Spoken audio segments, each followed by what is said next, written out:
Bonjour. Voilà, bonjour Suzanne. Donc, tu es l'artiste partenaire de la CAM, hein, comme le disait Marine, hein, l'association de cristallographie d'Aix-Marseille.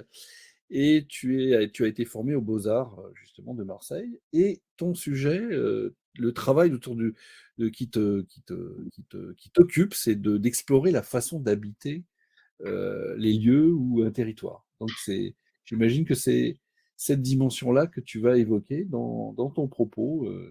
Et donc, on t'écoute là pendant la demeure qui vient et on est très heureux de t'accueillir. Donc, à ce lancement de la 7e opération de cristallographie. Bonjour à toutes et à tous. Merci beaucoup de m'avoir associé à cet concours que je ne connaissais pas et je suis très très curieuse de le découvrir et de participer au jury des résultats de recherche. Je suis particulièrement heureuse de pouvoir accompagner, épauler la partie recherche artistique. Euh, J'espère qu'il y aura des rencontres. Hein. Je suis disponible pour bien sûr d'avoir des conversations par visio ou par téléphone, mais je suis aussi disponible pour venir dans les classes. Je me déplace très facilement et dans toute la région de PACA, c'est pas un problème pour moi. Alors, j'ai choisi plutôt de présenter tout mon travail artistique et des expositions qu'on peut voir sur un site internet qui est mentionné à la fin de ma présentation. Je choisis un titre qui s'appelle Pièce d'attention parce que c'est un titre qui m'a semblé d'abord présenter une façon de chercher, une façon d'aller vers une forme ou une présentation, plutôt d'avoir une idée toute faite au départ. C'est-à-dire pièce d'attention, dans le pièce d'attention, il y a le mot attention. Euh, Ça, c'est le premier. Je vais aller au deuxième. Il y a le mot attention. Ah oui, pardon. Je vais faire ça comme ça. Voilà. Il y a le mot attention et dans le mot attention, il y a plusieurs notions. Il y a la notion de la présence, il y a la notion du temps, euh, il y a la notion d'une relation possible. Et ce qui compte dans mon travail artistique, c'est que ces trois notions, elles se dirigent vers un objet, une personne, un territoire, un arbre, un paysage. Je ne fais pas de différence entre les choses, les créatures, entre les humains, les créatures et les choses, comme on dit aujourd'hui, non humains. Donc, c'est cette forme de présence et d'attention et du temps qu'on donne aux choses qui mène vers un résultat, qui mène vers, je pourrais dire, qui vont du domaine du invisible vers le visible. Et il me semble, dans votre recherche autour du sel et des cristaux, ça peut être intéressant. Donc, je reviens un peu en arrière pour dire que je travaille beaucoup, surtout avec de l'image, pas seulement, hein, l'image et l'objet. Euh, je travaille, et ça c'est quelque chose qui pourrait vous intéresser, je travaille sous forme artistique qu'on appelle les installations, c'est-à-dire on associe euh, une œuvre, une photographie, un objet, une céramique, une sculpture à une autre image ou une lumière ou un son. C'est-à-dire c'est toujours un ensemble des choses qui font qu'on a ce qu'on appelle une expérience artistique. Et ça, c'est vraiment quelque chose de très particulier dans mon travail, comme c'est comme ça que j'ai envie de travailler. C'est jamais une photo qui est une belle image, c'est un ensemble d'images qui fait un sens qui est beau. C'est très différent. C'est-à-dire une image qui n'est pas jugée belle au départ peut devenir belle parce que la place que je lui donne dans un ensemble est juste et importante et donne du sens à l'ensemble. Donc, elle devient belle. Enfin, je ne sais pas si c'est très clair, mais il me semble que ça peut être important dans votre recherche que de ne pas avoir un cristaux qui séduit, qui est beau, qui a une belle forme, mais penser l'ensemble. Donc, quoi il s'en sert, il est posé à côté de quoi, il pousse à côté sur quoi, c'est penser des choses dans un ensemble. ça peut être une piste de recherche. Hop. Voilà, donc là, je vous montre un peu comment je travaille. J'habite à la campagne, dans l'Hérault, dans le parc du Haut-Languedoc, où il y a beaucoup de roches, de grottes et autres minéraux. Donc, je suis depuis 3 ans assez intéressée par la relation que moi, en tant qu'artiste, je peux proposer d'abord, établir peut-être, échanger, je ne sais pas encore, vers ces cristaux qui sont des minéraux. Voilà, c'est comment je peux m'approcher. Il y a bien sûr le sport. Hein, là, on voit une main qui est blanche au bout des doigts, donc c'est de la magnésium. Donc c'est une personne qui fait de l'escalade. Donc, le sport est une forme d'approche, la spéléologie, l'escalade, la randonnée, bien sûr, mais aussi de la cueillette, les scientifiques de lichen, enfin voilà, il y a beaucoup de façons de entrer en contact avec la roche. Et voilà, moi, le premier contact que je cherche, c'est le contact physique. Voilà, je fais la spéléologie, je fais de l'escalade et je randonne beaucoup et je essaye de capter par la photographie ces points voilà, de rencontre, voilà, de rentrer en contact. Je veux dire, c'est pas vraiment des rencontres. Ça peut devenir des rencontres, hein, on va voir ça plus tard, mais je cherche le contact et on revient à cette pardon, à cette notion de, je crois que, je sais pas, ouais, à cette notion de pièce d'attention, du temps, de la qualité de la présence que je peux offrir à, à l'endroit où j'ai décidé de établir un contact. Hein, donc là, c'est la roche, c'est-à-dire que bon, ça, je pense que j'ai pas besoin de dire ça aux scientifiques. Hein, la roche n'est pas du tout inerte, un bloc immuable. Et non, c'est à sa façon, c'est du vivant. Il ne vit pas dans le même temps que nous. Mais n'empêche que je peux, enfin, je tente d'établir un contact avec son temps à lui, et ça me demande de modifier mon temps de présence, d'attention et de imaginer de ce que je peux engager. Voilà. Ça, ce sont des images qui ne sont pas du tout transformées, hein, donc c'est des images de roche. Je cherche aussi dans l'image du repli, des endroits qui mènent, qui conduisent vers un intérieur de cette matière-là. Il y a pour moi cet aspect extérieur, intérieur. Il y a les passages, il y a les portes, voilà, les trous, les formes aussi. Hein. Et on voit ici la forme de la roche qui j'ai montré dans une exposition qui prend pour moi une forme de cœur, de cœur humain, hein, enfin de cœur qui bat. Donc, tout dépend comment on associe les choses, les images et les objets pour les voir autrement aussi, hein, pour les lire et pour les voir autrement dont on a l'habitude. La main, vous en doutez, elle est très, très présente dans mon travail parce que c'est à la fois une partie qui permet de donner, bien sûr, la main qui donne, la main qui accueille, qui parfois prend, qui bat, qui fait aussi, enfin, il y a tendresse et violence. La main est une articulation entre beaucoup de différents, des choses qui sont très différentes. Donc, j'aime beaucoup photographier les éléments que je glane, que je récolte dans le paysage par la main. C'est une façon pour moi de les associer à moi ou à l'humain ou à la personne qui va regarder l'exposition.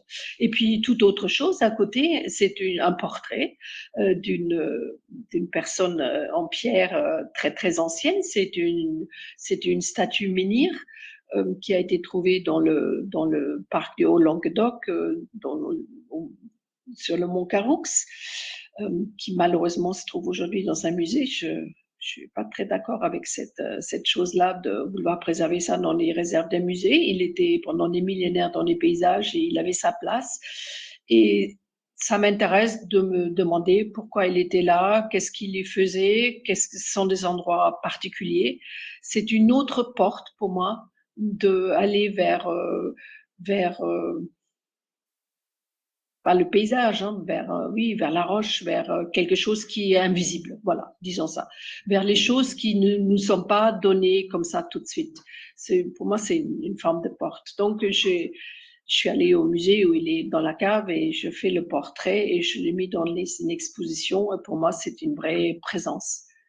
Comme la pierre qui est prise là dans la main prend une présence toute particulière par la main qui la montre. On est toujours dans la roche, on est toujours dans les minéraux, on est toujours dans les pierres, mais je commence à engager un travail pour me dire, bon, je vais pas mettre des vraies pierres dans une exposition, hein, enfin, ça peut se faire, mais c'est un déplacement qui est pas très grand et qui reste voilà, qui reste très fidèle à ce qu'on trouve dehors. Et puis, ça pose toujours cette question, est-ce que les pierres sont pas mieux dehors que dedans? Enfin, et donc, je décide de faire des pierres, moi. Hein. Donc, on voit une première pierre d'ailleurs, qui se base sur les modèles des pierres qu'on trouve dans les calanques de Marseille. Hein. Je travaille, donc c'est une pierre en céramique hein, que je réalise. C'est de la céramique. Je travaille avec 2 céramistes à Marseille. Qui ont un atelier. On est allé dans les calanques, on a ramassé des pierres, on a ramassé il y a plein de petits coquillages blancs là qui sont vides qu'on a ramassés et les céramistes ont fabriqué de la poudre de ces coquillages et on l'a utilisé comme des émaux, hein, de l'émail. Donc tout ce que vous voyez ici sur la pierre hein, sont des émaux qui ont été rajoutés. Il y a la terre grise au départ ici, et puis après on rajoute des émaux pour rendre la surface de la terre assez lisse au départ, plus vivante, plus avec des pores, avec une aspérité qui fait qu'on regarde l'objet autrement. Et quand on la tourne, on se rend compte que c'est une géode. Je suis particulièrement intéressée par les géodes. Vous savez, c'est cette pierre coupée dans laquelle il y a plein de cristaux. Donc, j'ai décidé de fabriquer moi des géodes avec des intérieurs un peu fantaisistes. Et parce que je me dis, après tout, on ne connaît pas grand-chose de la montagne, par exemple, ou des rochers, des falaises. Et il se pourrait que il y a des choses que on ne verra jamais et que ça appartient à la roche ou à la montagne d'avoir sa petite collection de trésors. Et donc je me suis dit je vais inventer, ça c'est mon côté artistique, hein, je vais inventer les trésors que la montagne pourrait loger en elle et qui ne sont pas visibles à l'homme, aux humains. Donc voilà, donc je crée des géodes, donc la pierre elle est creusée et dedans sont d'autres émaux en couleur. Donc je donne quelques exemples hein, parce que je me permets aussi des fantaisies avec des émaux, avec des aspérités ou des formes que j'invente. Mais je propose aussi, ce projet d'ailleurs s'appelle Roche ailée, donc voilà, voilà l'aile. J'applique sur des pierres existantes que je collecte auprès de la montagne, de l'argile pour créer des formes. Voilà, je ne m'interdis rien et ça pourrait peut-être vous mettre dans les pistes, c'est que tout est permis au niveau de l'imagination, au niveau de créer un univers ou créer des nouvelles formes qui n'existent pas parce que après tout, on ne sait pas tout et que peut-être ça existe quelque part pour la montagne. Et là, il y a encore une autre géode avec plusieurs cavités. Vert, marron, je crois, il y a de l'or. Là, on voit les coupelles de tests démo qui ont été faits avec des céramistes. Ça, c'est pour vous montrer ma façon de faire de la recherche pour des projets artistiques. Et je suis vraiment ouverte pour en discuter avec vous. Faites-moi inviter, parlez-en à votre enseignant en art plastique. Je veux bien venir avec des choses et on discute de c'est quoi un projet artistique, comment ça se construit et c'est quoi une démarche et comment d'une idée ça devient une démarche artistique et ça va vers un mouvement vers le spectateur parce que le but c'est quand même on va vers le public, on va dans un domaine où on ne on connaît pas les personnes et on offre une expérience artistique qui vient d'une expérience artistique de nous, donc de notre recherche. Et ce mouvement, c'est pas mal de le penser. Toujours derrière, pour vous, il y a le jury, mais si vous venez pour la journée de restitution, il y aura du public. Pour moi, c'est très important de penser au public. C'est qu'est-ce qu'on propose au public et qu'est-ce qu'on voudrait, oui, qu'est-ce qu'on donne? Parce que c'est quand même des formes de dons. Voilà, on a encore différents types de géodes. Elles sont pas toutes ouvertes, hein. Il y a aussi des géodes fermées avec des cristaux dessus, des émaux, pardon. Après toute cette expérience de créer des roches, de la roche et des géodes en céramique, je me suis dit, mais bon, voilà, il y a des choses qui sont invisibles pour l'humain. Et je me suis dit, mais si je me mettais du côté de la roche et je propose aux visiteurs de l'exposition des, des images qui pourront montrer ce que la roche reçoit de notre contact avec elle. Ça m'a intéressé de me dire que, bon, là, je me mets à la place de la roche et j'essaie d'imaginer quand quelqu'un qui fait de l'escalade, par exemple, ou qui récolte des choses sur la roche, qu'est-ce que la roche reçoit? C'était une question qui m'intéressait et j'ai donc imaginé que ça serait un peu comme des radiographies, que avec le contact de la roche, là où le contact est le plus fort, où c'est le plus foncé, hein, il y aura une interaction entre le corps, notre corps et la roche. Et je visualisais ça. Bon, c'est des scans non négatifs, hein, mais ça ressemble un peu à des radiographies, ça n'en est pas. Je travaille beaucoup avec un scanner. C'est un objet que j'utilise beaucoup pour plusieurs raisons, mais ça, c'est peut-être un peu long pour en parler parce que c'est rapide aussi, c'est immédiat. Il y a une lumière qui passe sous un objet et l'objet est là. Ça me plaît cette idée que un objet est caressé par la lumière ou balayé par la lumière et c'est tout de suite là. Et voilà, il y a plusieurs raisons. Voilà, mais aussi non seulement il y a le contact de l'humain avec la roche, enfin avec une petite pierre ici, mais aussi toutes sortes d'habitations. Hein. Les pierres sont très habitées. C'est toujours très intéressant. C'est des cohabitations. Hein. Il y a des lichens, il y a une multitude de vies qui se passent autour d'une roche et d'une montagne.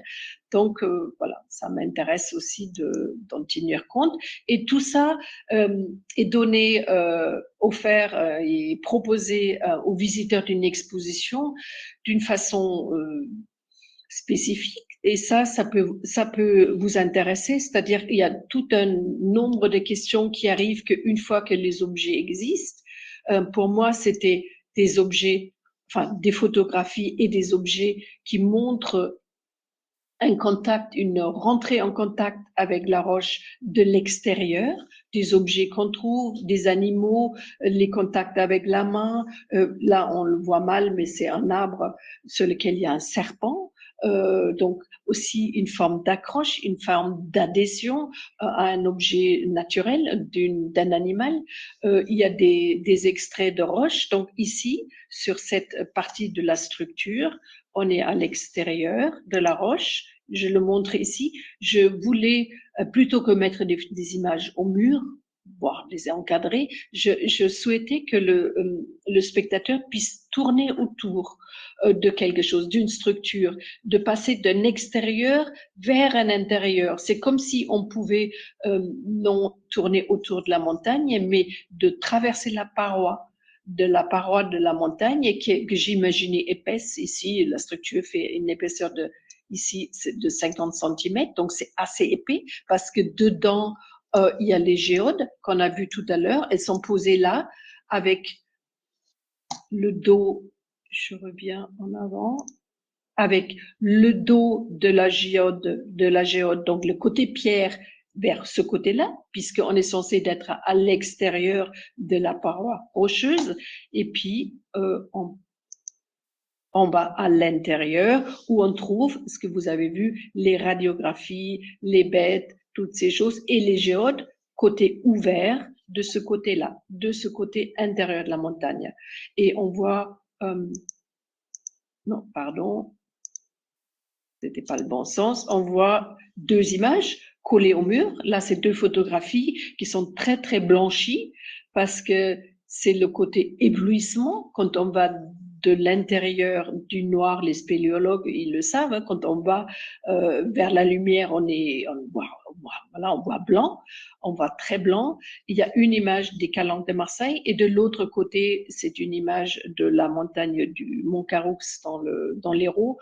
C'est ces deux sites sur lesquels j'ai travaillé pour ce projet qui s'appelle donc Roche-Ailée.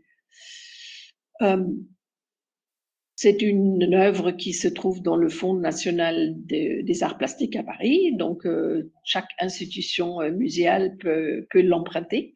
C'est une œuvre qui ne m'appartient plus. Elle appartient au ministère de la Culture maintenant.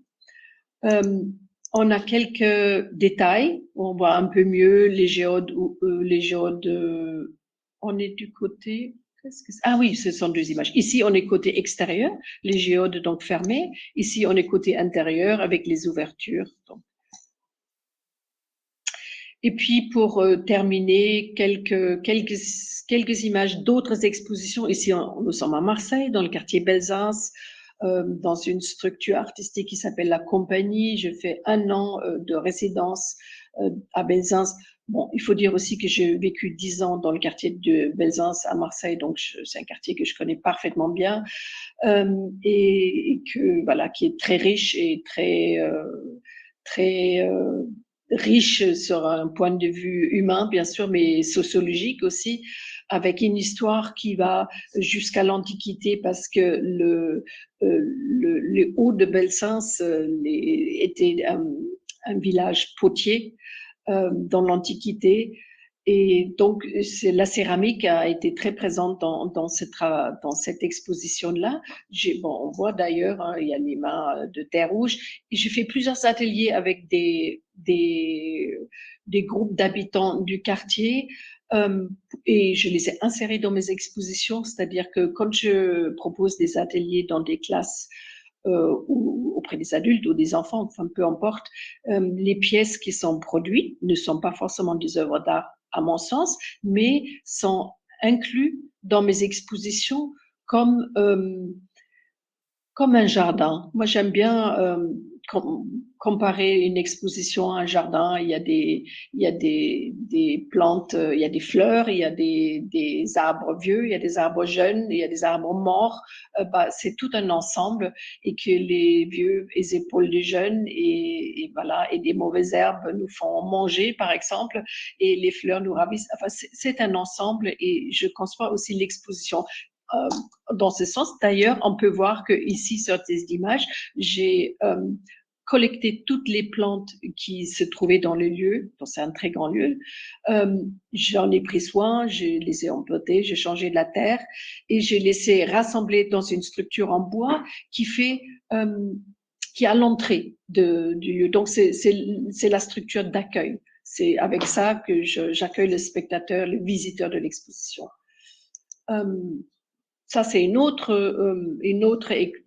pas une exposition, mais une structure qui s'appelle l'Abri sous 5 chênes. C'était en Corse. J'étais invitée à un festival photographique et je propose, puisque c'était à l'extérieur et je voyais pas comment je pouvais accrocher des photos à l'extérieur, j'ai conçu un grand livre un très grand livre qu'on pouvait feuilleter dans une cabane qui était située sous 5 chênes, hein, donc c'est pour ça le titre, avec une ouverture qui donne une vue sur le paysage et qui était repris en partie dans le livre où j'ai trouvé des cartes postales de cette même vue de paysage.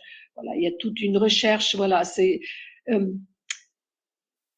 l'histoire du lieu. Elle est toujours inclue dans ce travail de composition dont je vous ai parlé au début de l'installation. Là, on voit la cabane de l'extérieur. On pouvait donc rentrer, feuilleter le livre. Voilà. Pour voir tout ce que je fais, vous allez sur documentartiste.org avec un / mon nom de famille. Il y a tout. Il y a mes coordonnées, il y a mon CV, il y a vous pouvez savoir tout. Et hop, ça c'est retourné. Et puis il y a mon adresse mail pour me contacter, pour me poser toutes les questions que vous avez. Je vous remercie. Merci beaucoup.